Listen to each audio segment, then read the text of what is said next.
Today, I'm finishing my PhD. My project's half done. And I know if you're like me, you've got some projects half done. Hopefully, this will give you inspiration to get those pages done.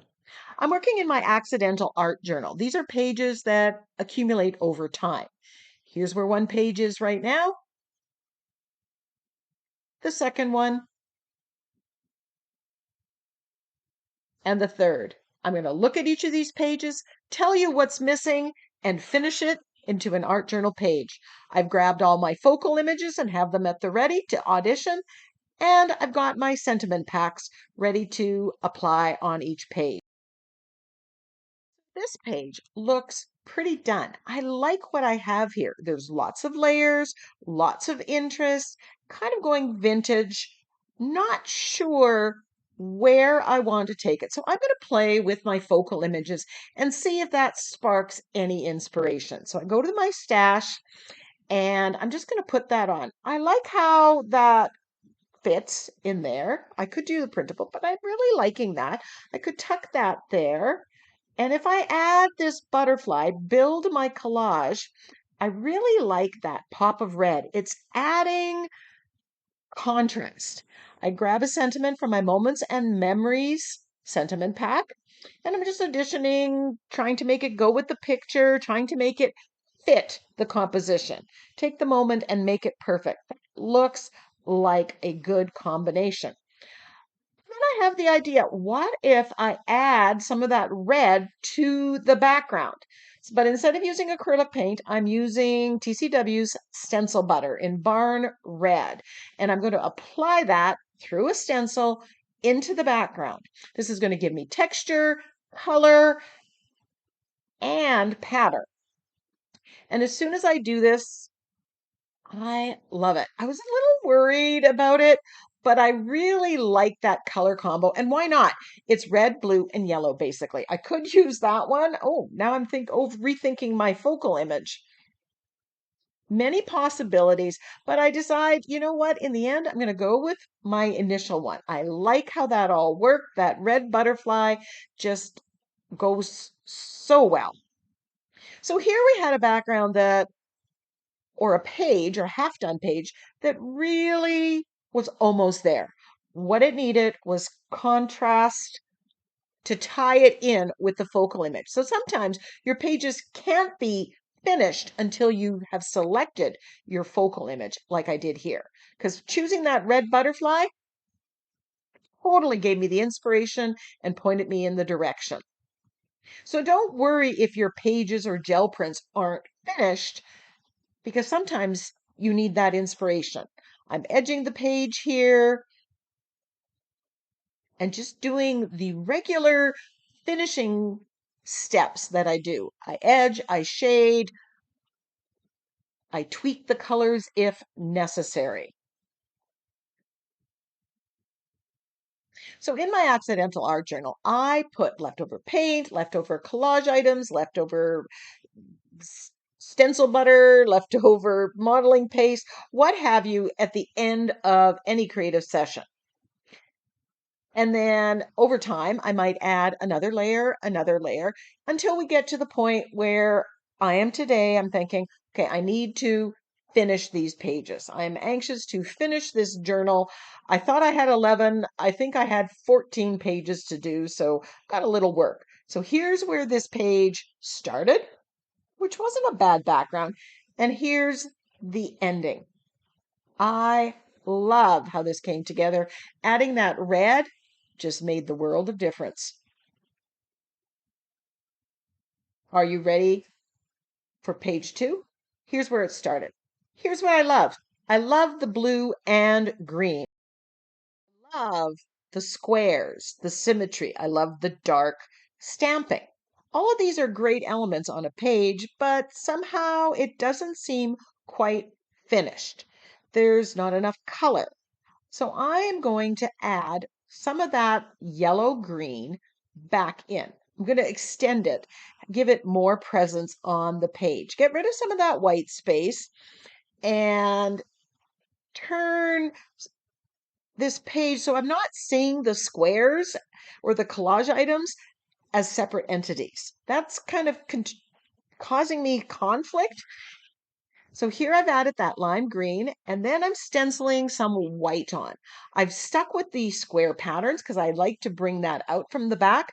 But again, because I'm adding more layers on top, I'm pushing it behind and it's making it all be more cohesive, turning isolated pieces that might look good together into something that works together, into more of a background.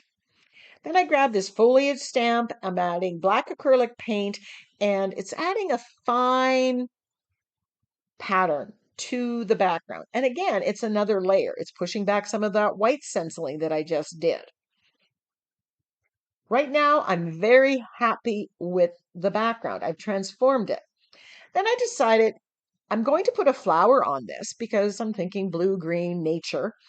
But I grabbed these stencils, these foliage stencil that I cut with my silhouette, and I'm sticking to the blue and the green, and I'm just stenciling through them. And I'm going to put multiple layers. Some are going to be more green, some are going to be more blue. I'm mixing the Prussian blue and the Hooker's green together to get another color. I just want to layer this up and give a base for my flower printable that I want to use. I'm trying to use some of the different ones, larger and smaller ones, and different colors. But again, I'm staying with this basic color scheme that I had.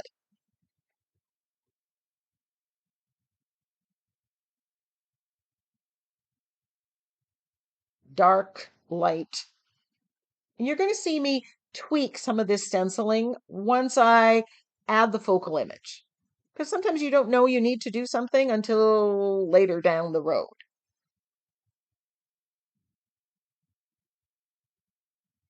That didn't work for me, so I erased it. And I can do that because everything underneath is permanent. I'm not going to risk losing anything.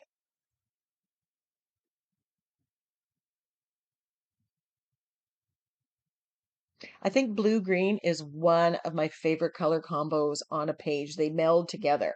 Now I'm adding some white highlights onto the foliage stencil.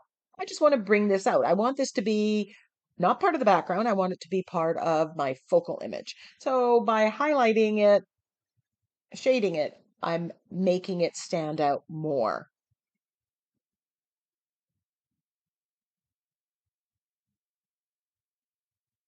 And then I'm building up those highlights.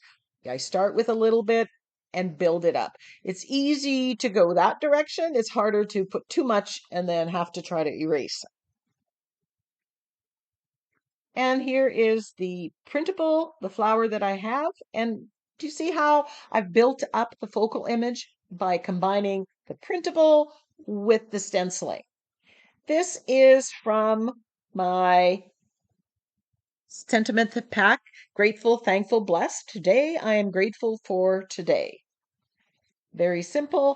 And now I'm tweaking it. I need to add a few more stenciled foliage in there and darken some.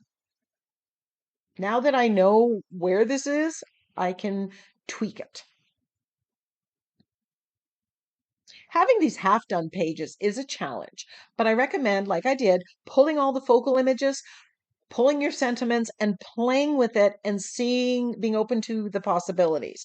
Here I'm shading that white flower. I don't want to colorize it because I love the background and I want it to stand out, but I do want a little bit more definition, so I'm just shading it with black acrylic paint. Having those done pages gives you a jump start. It gives you a direction. It gave me the color scheme here.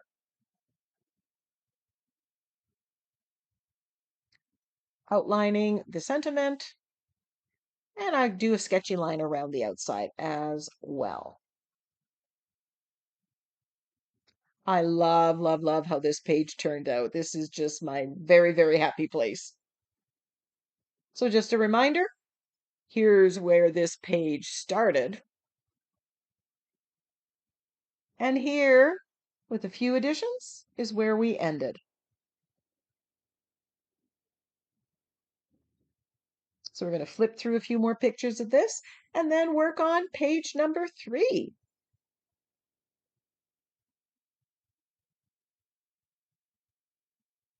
So page number 3 started here. I like the colors and I like the softness of the white and I like the white stamping. I have a focal image there because I collaged that down, and I'm not sure if I want to leave the focal image or make it leave it and make it part of the focal or delete it. So I'm going through my focal images and I see this one of a mother and a child. And when I put it there, the colors work well. The baby is wearing kind of that light blue, and I can incorporate that collage flower. But I'm missing some contrast and I'm missing another layer. So I grab this chicken wire reverse stencil and I'm stenciling with black. This little bit of black just made the world of difference. It knocked back some of those other layers. It gave me some of that much needed contrast, and it was just enough to finish this page. Some pages are going to require a lot more work. They need more steps. Some are almost done. So here I'm shading around. And again, because I added that little bit of black with the stenciling, this just makes it pop. And I'm going to do some shading around that daisy collaged item. And again, that's just tying it all together. When you're finishing a page, you want to connect focal image to background in colors, shapes, patterns. And you always, always, always need contrast. So this is my Embrace Possibility sentiment pack. I store them in here and then print them off, and then they go in those plastic pouches. But I didn't have anything in the plastic pouch. I wanted something that went with this mother and child. She looks like she's quite frustrated. And so I picked the sentiment: when nothing goes right, go left. Pivot. And I guess that's good advice for when we do art journaling. If it isn't working, try something different. Think outside the box. So now I'm just gluing all the things down, and instead of putting them straight across, I'm just kind of playing with it a little bit and making your eye go across the page by splitting up that sentiment. Now I'm shading around my magazine. Actually, I think that was a junk mailer, a picture, and I thought, I like the expression on her face. I bet I could do something on an art journal page at some point in time. So it sat in my stash till today, where it found its home.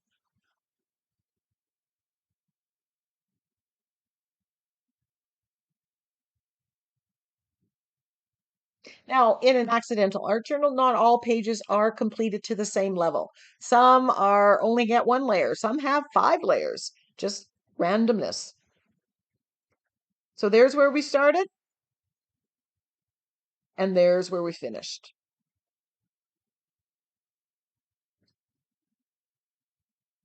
And now I'm going to show you the pictures from the first 2 art journal pages as well. So I challenge you, go find your PhDs and let's get them from the to-do pile to the to-done pile. Until next time, go get creative.